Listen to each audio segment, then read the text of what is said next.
वो रात जब सब कुछ बदला, लंदन के ऊपर एक गैर मामूली धुंध छाई हुई थी।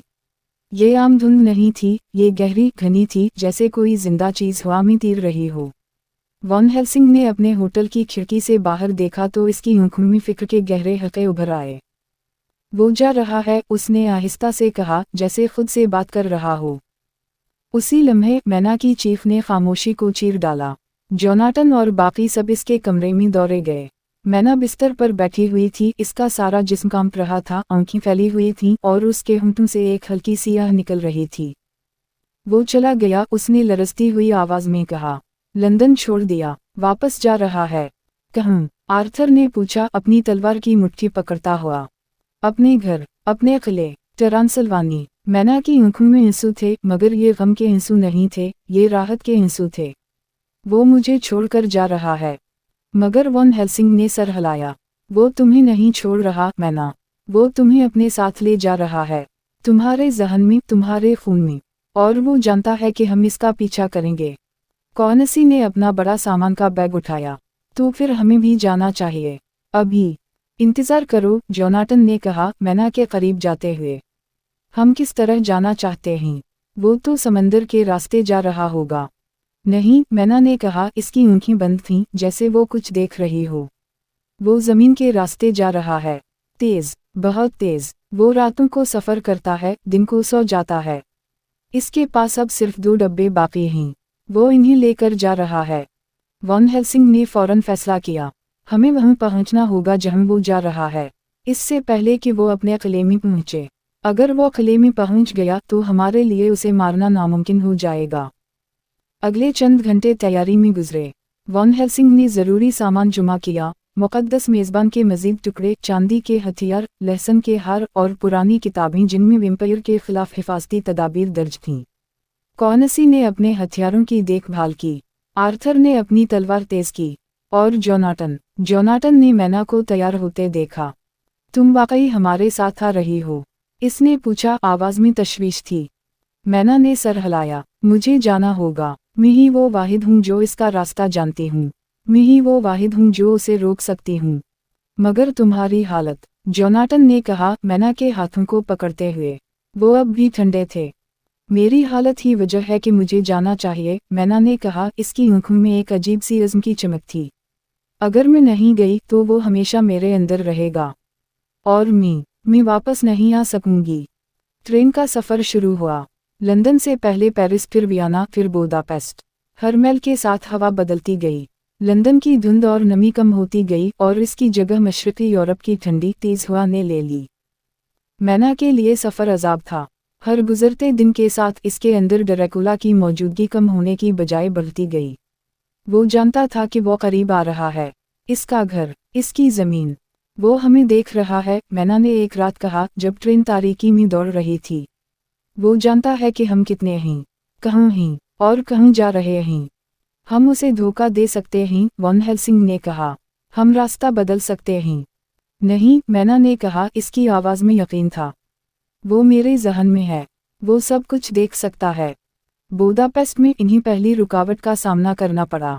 शहर में एक पुरस्कार बीमारी फैल रही थी, लोग कमज़ोर हो रहे थे, खून की कमी का शिकार थे और कुछ की गर्दन पर वही निशानात थे। वो यहाँ भी आया है, वॉन हेल्सिंग ने कहा, एक मरीज का मुआयना करने के बाद। इसे ताकत की ज़रूरत है। सफ़र ने इसे कमज़ोर कर दिया है, इसलिए वो रास्ते में रुकता है, शिकार करता है और फिर आगे बढ़ता है। आर्थर ने अपनी मुट्ठी बंद की। हम उसे रोकेंगे, इससे पहले कि वो और लोगों को मारे। मगर ड्रैकुला होशियार था, वो हमेशा एक कदम आगे था। जब वो किसी गांव में पहुंचते तो ड्रैकुला पहले ही जा चुका होता। सिर्फ मुर्दा जस्में और खौफजदा लोग छोड़ जाता।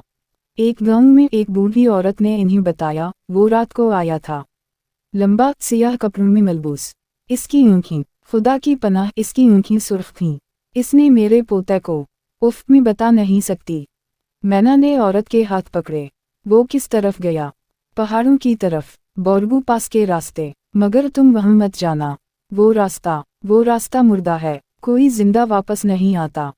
हमें जाना होगा, वॉन हेल्सिंग ने कहा, चाहे रास्ता मुर्दा ही क्यों ना हो। आखिरी मरहला शुरू हुआ, घोड़ों पर सफ़र, पहाड़ों की चढ़ाई, ठंडी हवा जो चेहरे को चुभती थी, और हर तरफ वो खौफनाक खामोशी जो सिर्फ कारपैथीन पहाड़ों में ही होती है। मैना की हालत दिन बदन खराब होती गई। अब वो दिन में भी कमज़ोर रहती थी। सूरज की रोशनी इसके लिए अजाब बन गई थी। वो गहरे पर्दों वाली गाड़ी में बैठती या फिर रात को सफ़र करती। ये तब्दील होने के आसार हैं, वॉन हेल्सिंग ने जोनाटन से कहा जब मैना सो गई थी। उसका जिस्म ड्रैकुला के खून के मुताबिक ढल रहा है।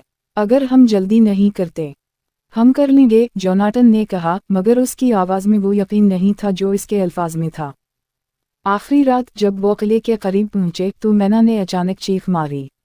वो घोड़े से गिर गई, ज़मीन पर लूटने लगी, उसके हाथों ने मिट्टी को पकड़ लिया। यही है, वो चीख रही थी, इसकी मिट्टी, इसकी ज़मीन, मैं ये सब महसूस कर सकती हूँ। जोनाटन ने उसे उठाया। मैना का चेहरा तब्दील हो चुका था। अब उसमें वो मासूमियत नहीं थी जो पहले थी। इसकी आंखों में एक अजीब सी चमक थी और उसके होंठों पर एक मुस्कुराहट जो ड्रैकुला की मुस्कुराहट जैसी थी। मैना तुम हो? जोनाटन ने पूछा, खौफ से कांपता हुआ।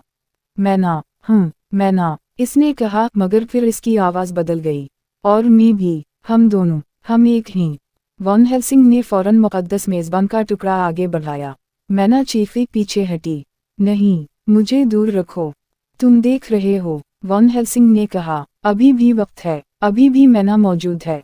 मगर जैसे ही वो किले में दाखिल होगी तो फिर हमें जल्दी करनी चाहिए, कौनसी ने कहा अपनी राफिल तानती हुई। वो आखिरी चढ़ाई पर थे। ऊपर पहाड़ की चोटी पर ड्रैकुला का किला खड़ा था।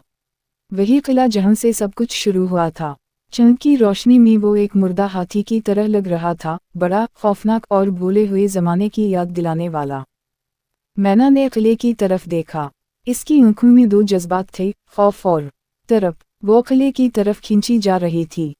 वो मुझे बल्ला रहा है, उसने कहा, आवाज़ में लर्जिश थी। वो कह रहा है कि मैं घर आ गई हूँ। यह तुम्हारा घर नहीं है, जोनाटन ने कहा इसका हाथ पकड़ते हुए। तुम्हारा घर इंग्लैंड में है, मेरे साथ है। मैना ने उसकी तरफ देखा। एक लम्हे के लिए पुरानी मैना वापस आ गई। आंखों में मोहब्बत थी, दर्द था, उम्मीद थी। जोनाटन, अगर मैं खो जाऊं, अगर मैं वो बिन जाऊं जो वो चाहता है। तुम कभी नहीं खोगी, जोनाटन ने कहा आंसुओं को रोकते हुए। मैं तुम्हें वापस लाऊंगा, हर कीमत पर।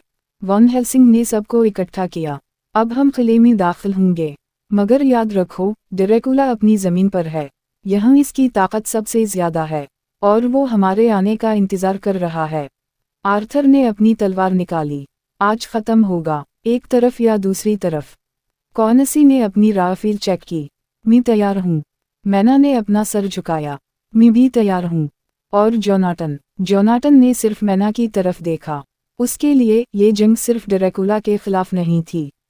ये जंग मैना के अंदर की तारीकी के खिलाफ थी और वो जानता था कि ये आखिरी जंग होगी। किस्त का इख्तिताम किले के बड़े दरवाजे पर होता है, जो आहिस्ता आहिस्ता खुल रहा है, जैसे वो उनका इस्तकबाल कर रहा हो। अगली किस्त का पेश नज़र। किले का आखिरी मुहासरा, हतमी जंग। अब वो किले में हैं। वही रास्ते, वही कमरे, वही खौफ। मगर इस बार वो शिकार नहीं, शिकारी हैं। या फिर शायद वो अब भी शिकार ही हैं। ड्रैकुला ने इन्हें अपने गढ़ में बुलाया है और वो जानता है कि इसकी ज़मीन पर इसका फैसला हतमी होगा। मैना की जिद्दोजहद अपने उरूज पर है। क्या वो ड्रैकुला के खिलाफ लड़ेगी या उसके साथ मिल जाएगी? जोनाटन को एक नामुमकिन इंतखाब करना होगा, ड्रैकुला को मारना या मैना को बचाना। और वॉन हेल्सिंग को वो राज मालूम होगा जो ड्रैकुला को हकीकत में ख़त्म कर सकता है।